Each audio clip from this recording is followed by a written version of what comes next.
Good morning, everyone. Good morning, good people.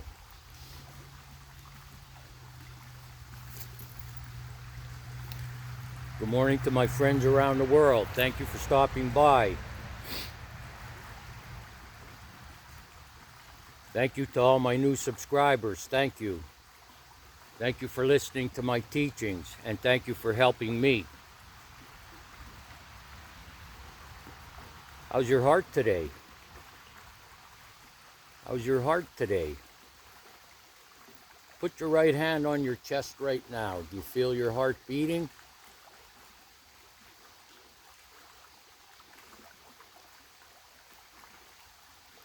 How's your mind today? Is your mind calm and clear?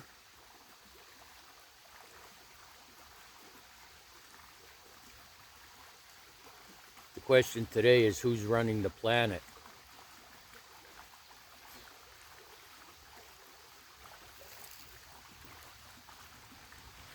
Who is running the planet?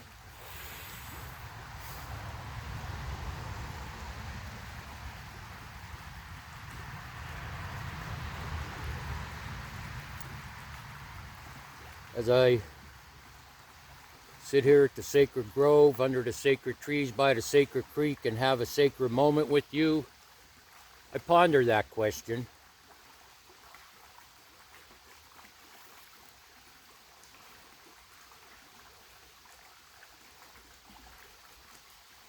Are we enjoying our lives?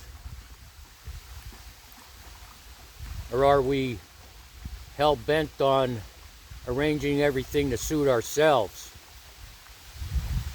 Are we trying to arrange how people think and what they say? Are we trying to arrange life so we're at the top? You know, you should never confuse knowledge for intelligence. Sorry about the camera shaking, it's breezy. You should never confuse knowledge for intelligence. Anybody could have knowledge. Have you ever met that one person that all of a sudden says, "Hey, did you know this?" as they stare at their phone? And you're caught off guard and you'll say, "What?" And they'll say, "Did you know that in such and such a year this was going on?" And you're like, "No, I didn't know that." And the other person says, "What? You didn't know that? You didn't know that?" As they look at their phone because they came across something that popped up. So now they're an expert on it, right?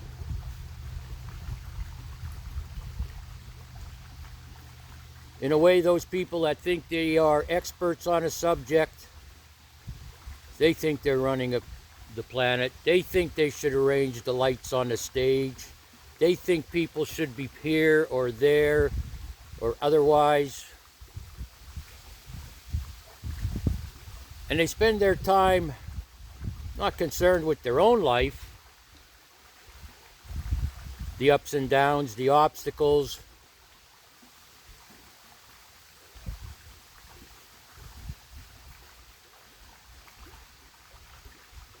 making the best of every day. No, the best of every day to those people is they think they're in charge. They think they're the king. They're the know-it-alls. Nobody likes a know-it-all.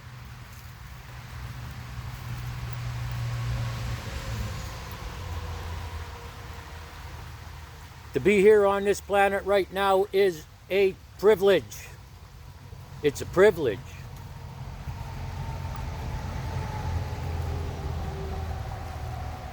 I want to revisit a story I told about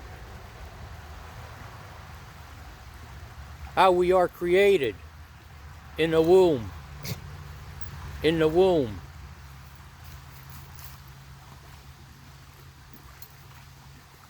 At some point after a specific action,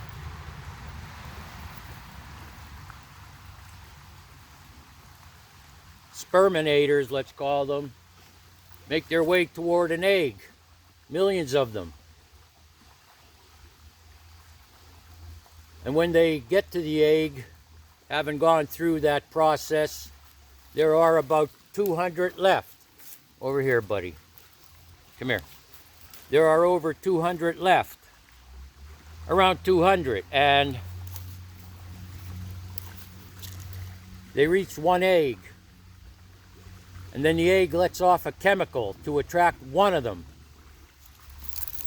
The egg leaves off a chemical and attracts one sperminator. And then the creation of life begins.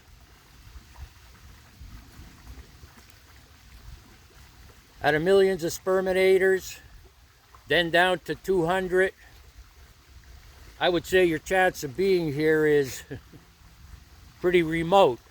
So, in that aspect, number one, it's a privilege to be here.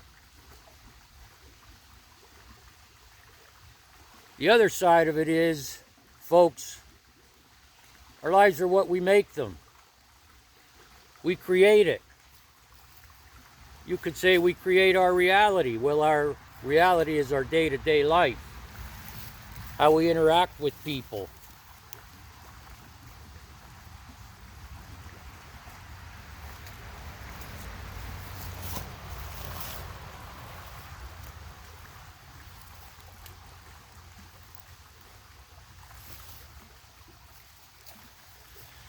What is your character today? What is your personality today? What is it all about for you? Are you trying to run the planet based on, I don't know, a group or institution you belong to? That your ways are the right ways? And if people don't follow your path, you shun them, you talk about them, you put them down?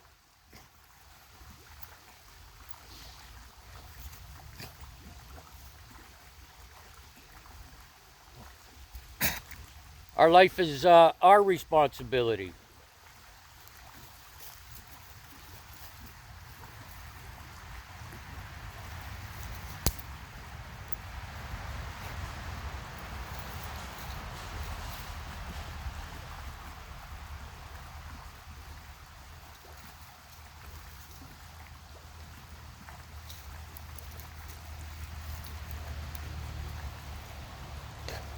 I don't live life on life's terms. The reason I don't live life on life's terms is because it's no secret that life isn't always fair and people aren't always kind. So I don't live life on life's terms, I live life on spiritual terms.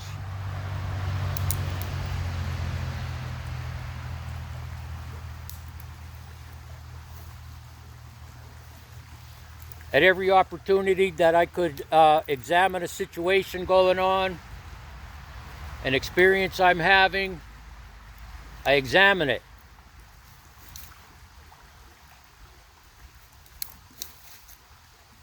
I examine it because people today are very touchy. People today are very argumentative. People today think they know it all.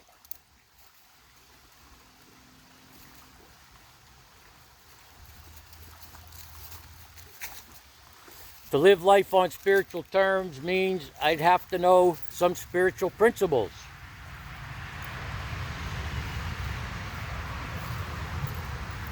Principles to live by.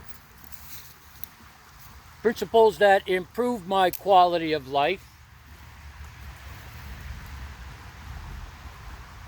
and show me that I could be mature enough to not put other people down. I could be mature enough to have patience with people. I could be mature enough to know that there are people that teach me what not to do. Would we like to get along with everybody? Well, maybe. We could try. We could try. Understanding other people sometimes is like a Rubik's Cube. Not easy.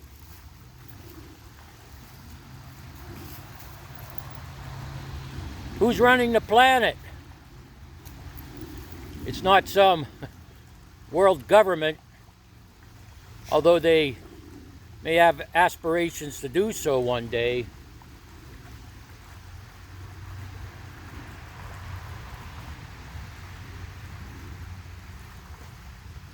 It's my responsibility. It's our responsibility to prepare ourselves each day for the upcoming day.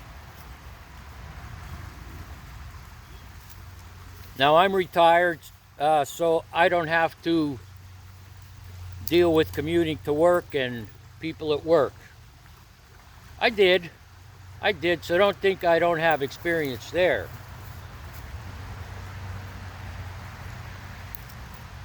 A long time ago, I didn't appreciate people.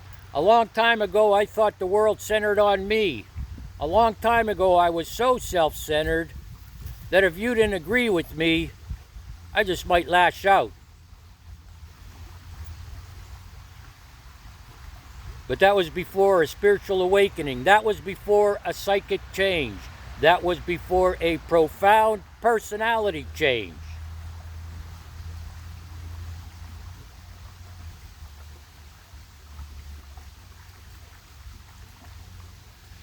And daily, I use prayer, meditation, and self-examination to maintain my spiritual condition, because I do not ever want to go backwards.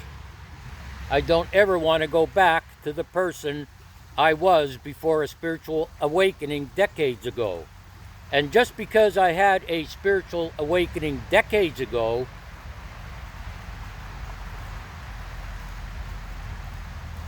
that doesn't mean I'm all set.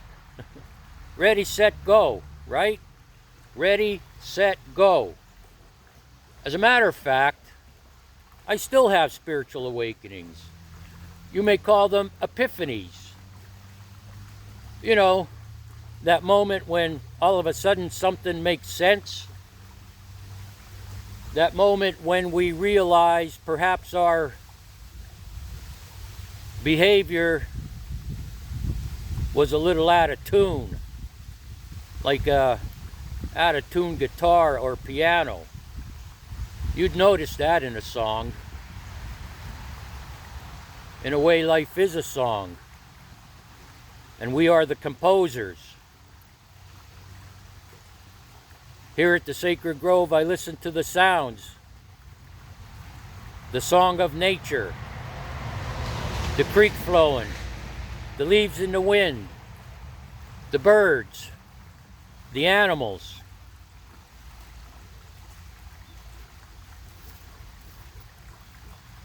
Right now I'm sitting on the ground. I am one. I am one. And I mentioned this before, that as we ascend and transcend, that is, mature spiritually,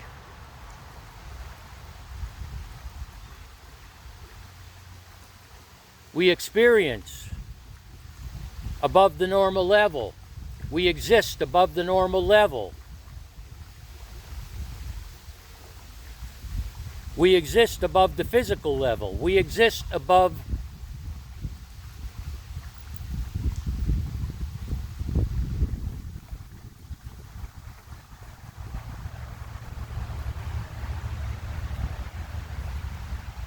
we exist in a realm, you could say, something alternative, and yet we're in the same place.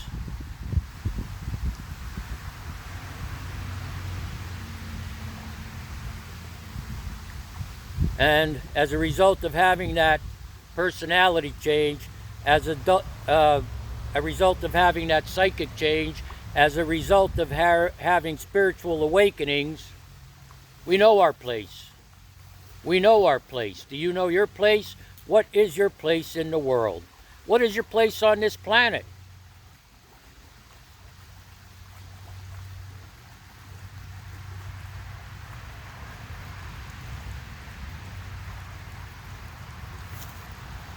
I do self-examination because it keeps me in check.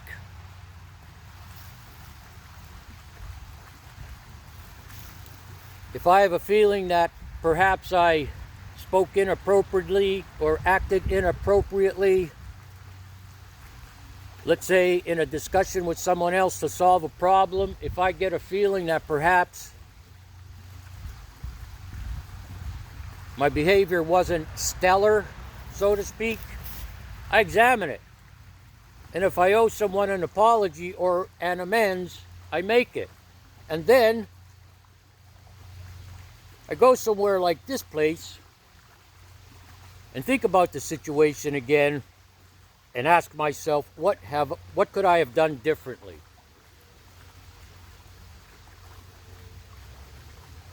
Do you believe in the butterfly effect? How one person's actions, how one person's words, how one person's vibrations have an effect miles and miles and miles and miles away.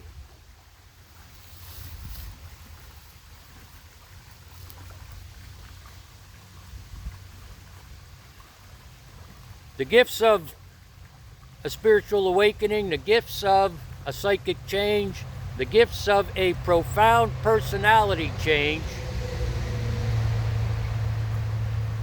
should lead us to having a sixth sense. That is, God consciousness. God consciousness.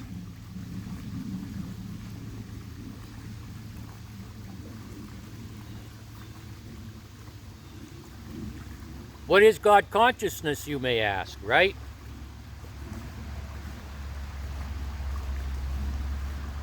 Well, I could probably tell you what it isn't more than I could tell you what it is.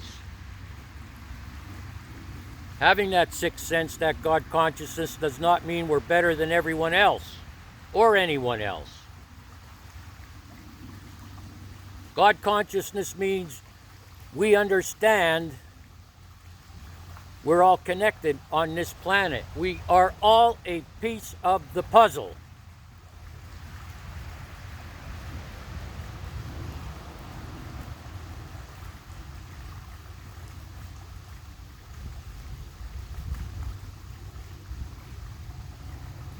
Everything on this planet has its use.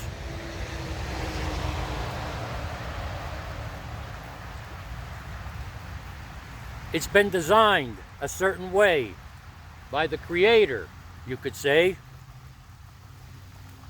the Spirit of the universe. Everything interacts with everything else on this planet. Everything.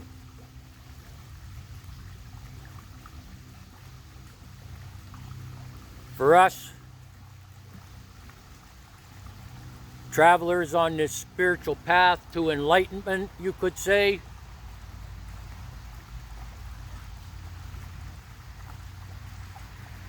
to have that God consciousness,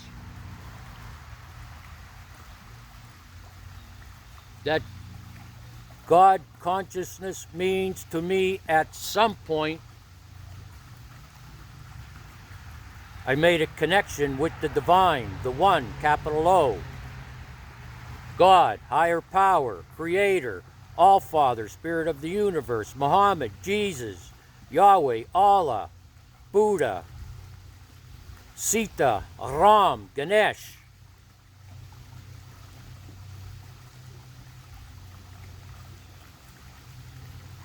I'll take anything that improves my quality of life, folks. I'll take anything that improves my quality of life and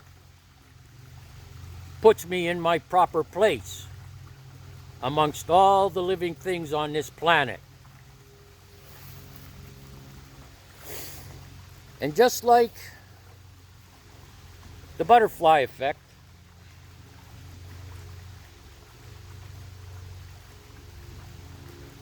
we have an effect on the world when we are in retreat from the drama of the day. Are you in retreat from the drama of the day, or are you still engaging in it? And why? Why would you?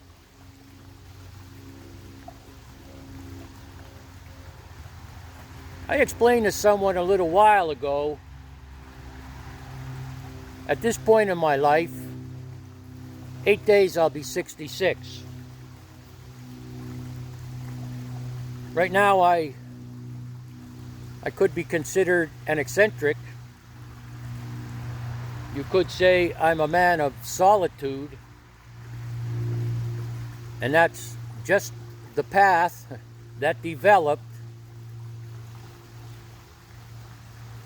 after a spiritual awakening, a psychic change, and a profound personality change. Here I am.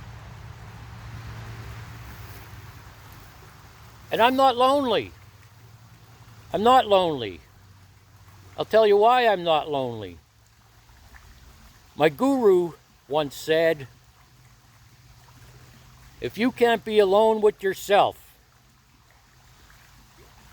if you can't be alone with yourself, then you're not in good company.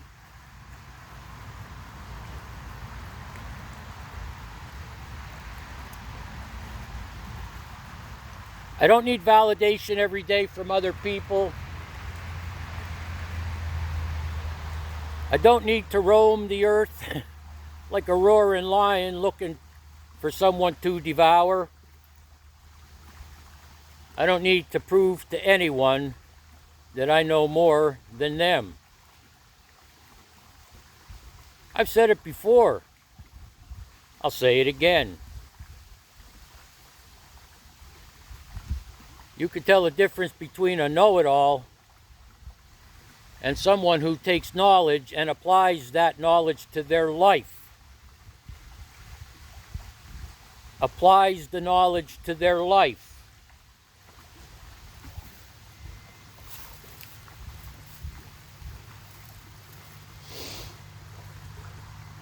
You want to hear something that's, wow, mind-boggling, mind-boggling. The United States sent out 2 probes into space in 1977, Voyager 1 and Voyager 2. In 1977, to explore the planets in our system and then go beyond.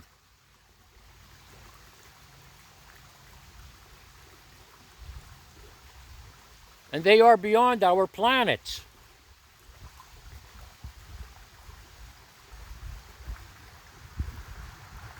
They've been sending back information since 1977 and pictures.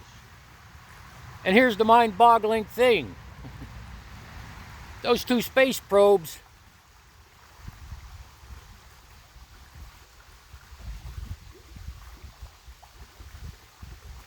travel 450 million miles a day. 450 million miles a day those space probes are traveling into the deep, dark universe.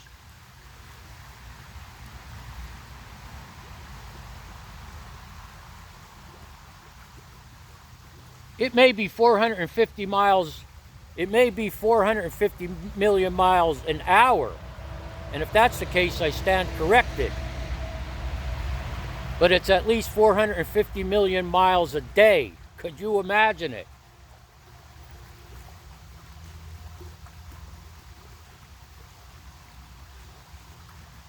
Just because I know that doesn't make me any better than anyone else.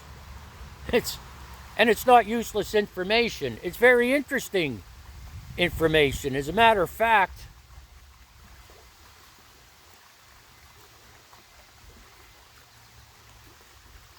I learned that our galaxy is in kind of a bubble, if you could call it that.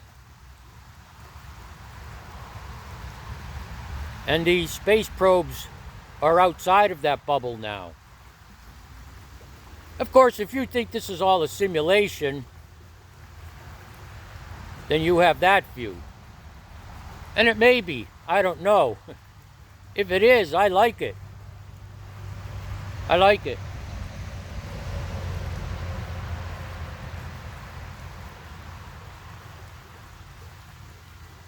Who's running the planet? Are you?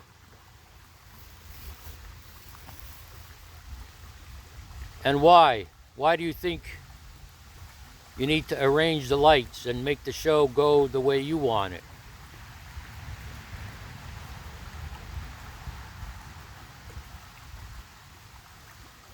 In the big picture, now I believe it's 8 billion.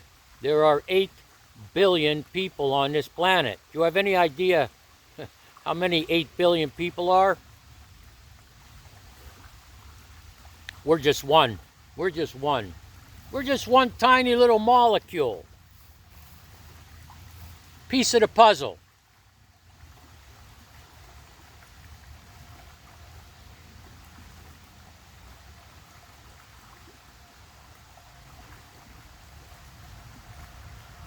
I look at it this way. I have a little piece of the earth where my home is, and I have a little piece of the earth right here. And I'm grateful and I'm privileged to have this little piece of earth right here that I designed and developed as a sacred grove, a sanctuary. Pretty soon we're going to be traveling to a state park nearby.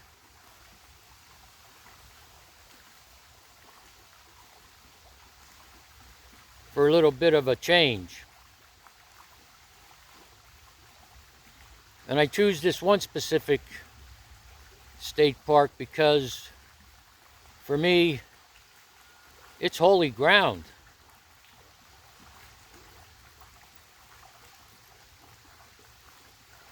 I'm a different person after I visit this place, and you'll go along with me. So to sum it all up, we're in charge of our life. To sum it all up, it's up to us to solve our problems. You know, when problems keep piling up and we refuse to solve them for whatever reason,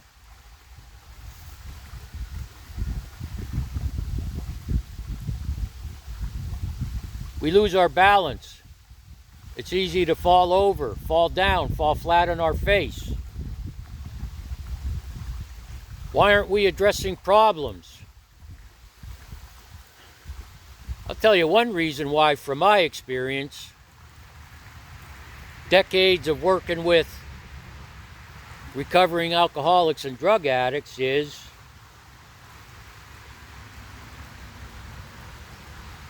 people look at a problem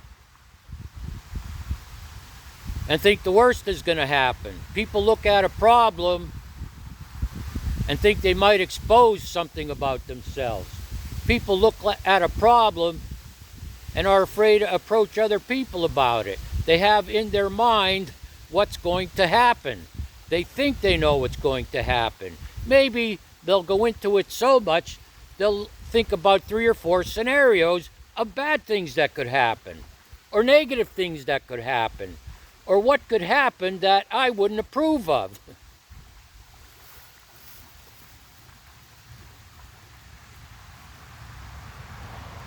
The reason we set things right with other people is not for approval.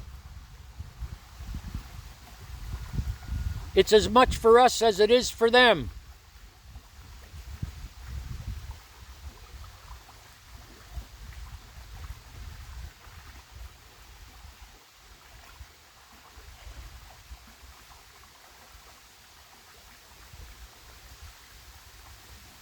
My job is to take care of my home.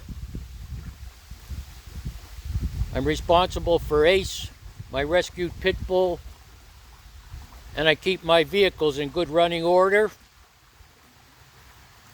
But the only way I can do that is every morning after I get up, I go to the bathroom, grab a coffee, and sit on my deck for 5 to 10 minutes and let my thoughts flow like this creek right in front of you. I let my thoughts flow.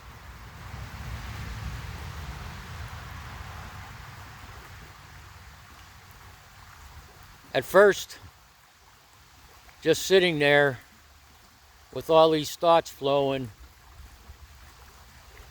it seemed weird. But after doing this for a while, I realized those thoughts flowing are like this creek in front of you.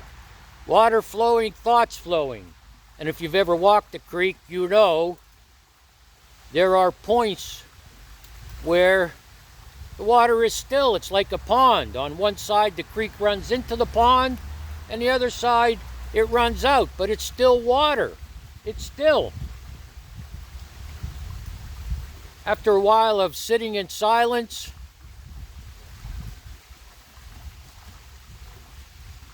my five senses are not engaged in technology. I start to collect my thoughts. They slow down, just like the creek. I collect my thoughts.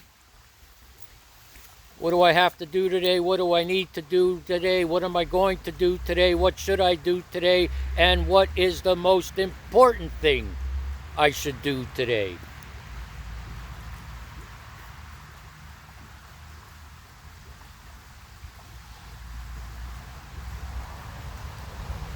If your thought is that your job is to put people in their place because they didn't agree with you or hurt your feelings, frustrated you, annoyed you, disappointed you, if you think that's your job, you're wrong.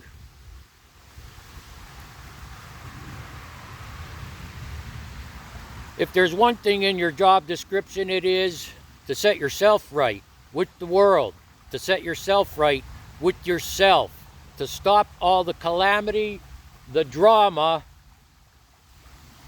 and the superiority complex.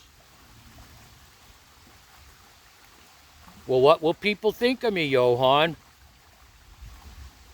What will people think of me if I just back away and go my own way? Well, it doesn't matter what people think. Well, Johan, you might say, what will become of me when I start doing this daily meditation in the morning? And then several times throughout the day, like you go down to the sacred creek. What will become of me if I commit myself to spiritual maturity? Well, you won't know until you become it.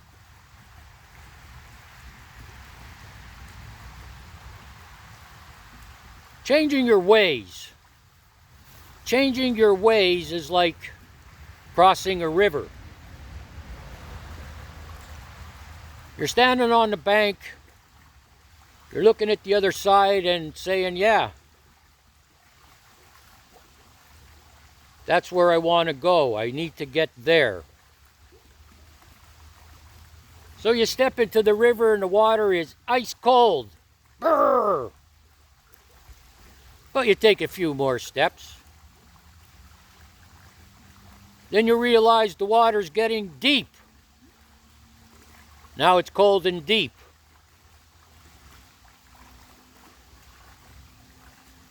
Then you realize there's a current, a powerful current. So now it's cold. Now it's deep. Now it's a strong current. And now you feel uncomfortable. Now you may even get afraid.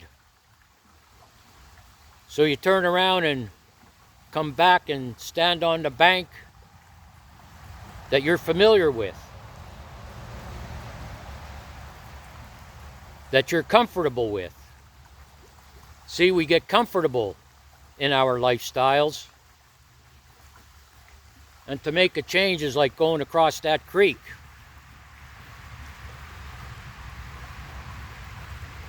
Some people continue going. Some people get scared and turn back. The unknown. It's the unknown.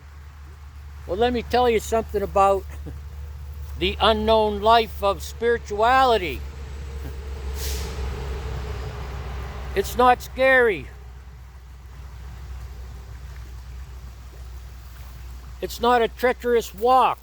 And yes, You may wind up walking it alone.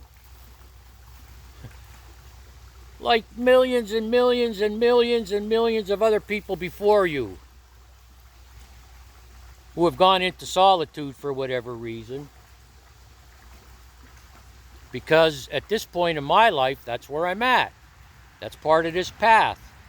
I do not know what the Creator has in store for me, but this is a learning process. And so it's solitude right now.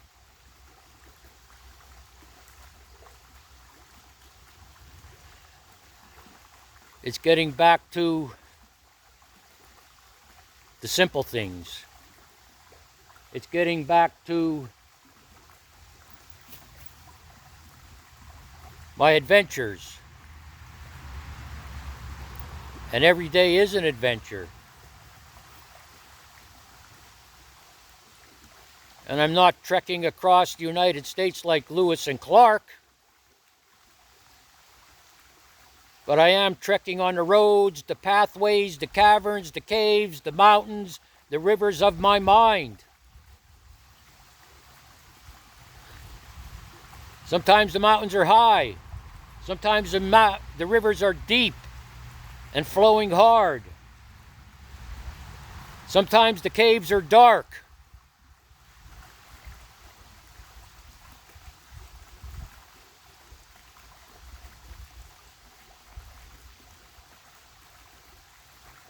But each day I pursue this path to not hurt anyone with my words or deeds all day long, to not be engaged in destructive or useless activity, to make a great effort to not put anything into my system that affects me negatively. Each day I do that, I morph. I melt into my surroundings. In other words, I do not see myself separate from anything around me. I do not see myself separate. As a matter of fact, that sixth sense, God consciousness,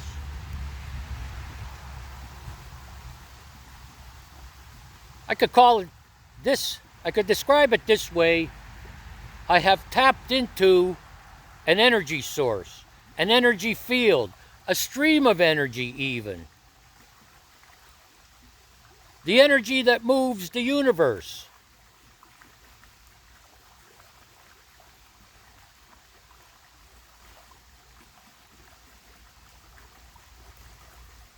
And I don't have to ask every day for God's help. I already know God is helping me. I already know that the Creator runs the world. I already know that the divine runs the world. I already know that the One is in charge. Not to destroy it. Not to destroy it.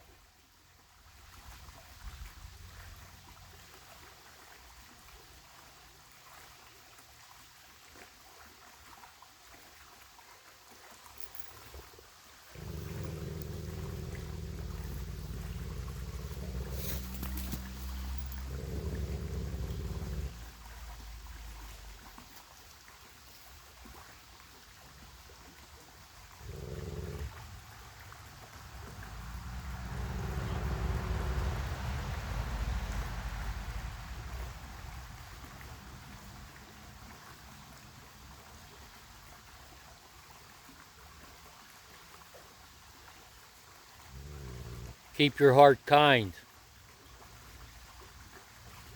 Keep your mind calm, clear.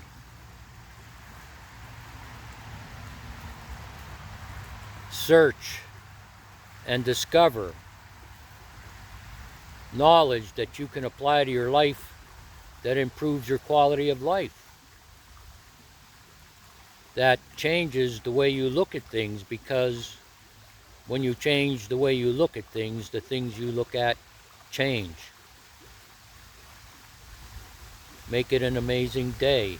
Make it. It's your choice. It's your decision what kind of day you're going to have. And not just that, make it an amazing life. It's your choice. It's your decision what kind of life you're going to have. So why not have a good one?